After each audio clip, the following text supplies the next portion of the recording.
Hey, it's Aodán here, AodánCoin.com, where I teach you how to play in DADGAD guitar. This lesson we're going to learn the major 7 chord shape, the minor 7 chord shape, and the dominant 7 chord shape in DADGAD. And we're also going to compare it with the standard tuning shapes so that we know where everything stems from. So let's have a look. We're going to start with the G major 7th chord shape. So this is in standard tuning.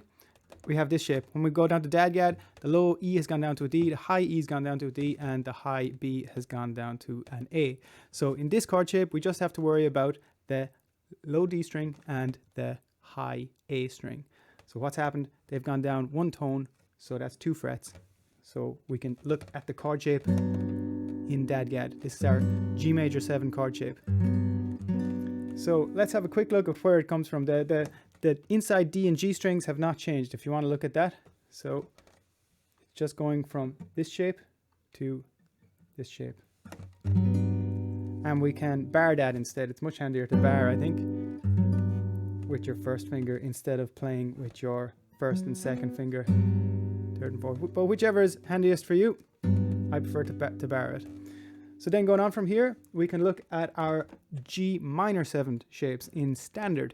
So that's just a bar across like this. You can also bar the whole thing with your first and third finger, or second and third finger, whatever you please. Then going from up to DADGAD, or down to DADGAD, we have this shape here. So once again, the inside D and G strings are going to stay where they were. They're not being touched, but the low D and the high A have gone down a tone, which is 2 frets. So this is our minor 7 shape, and that's transposable just like the major 7.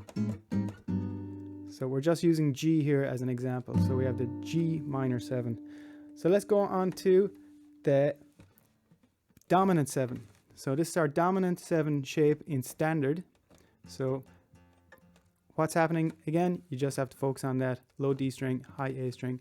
The D and the G string notes are going to stay where they are. So in DADGAD, this is our dominant, or G7, dominant, G dominant 7. So that's our shape there. We'll go through that one more time from standard tuning to DADGAD tuning. Cool, let's go through the 3 of those shapes. So we'll go for our major 7. If you want to bar it or play it with your first and second, whichever is handiest. Then we're going to go to our minor. You can either play it with your all 4 fingers or bar it. And then we're going to our dominant.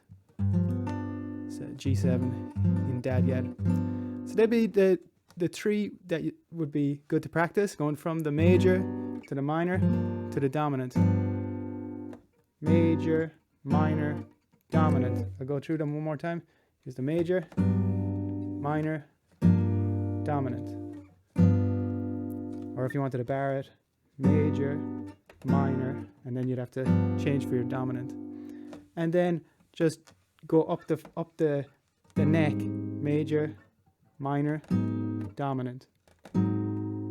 Major, minor, dominant. And that's just a good way of practicing up and down the neck. So I hope that was helpful. If it was, give it a thumbs up.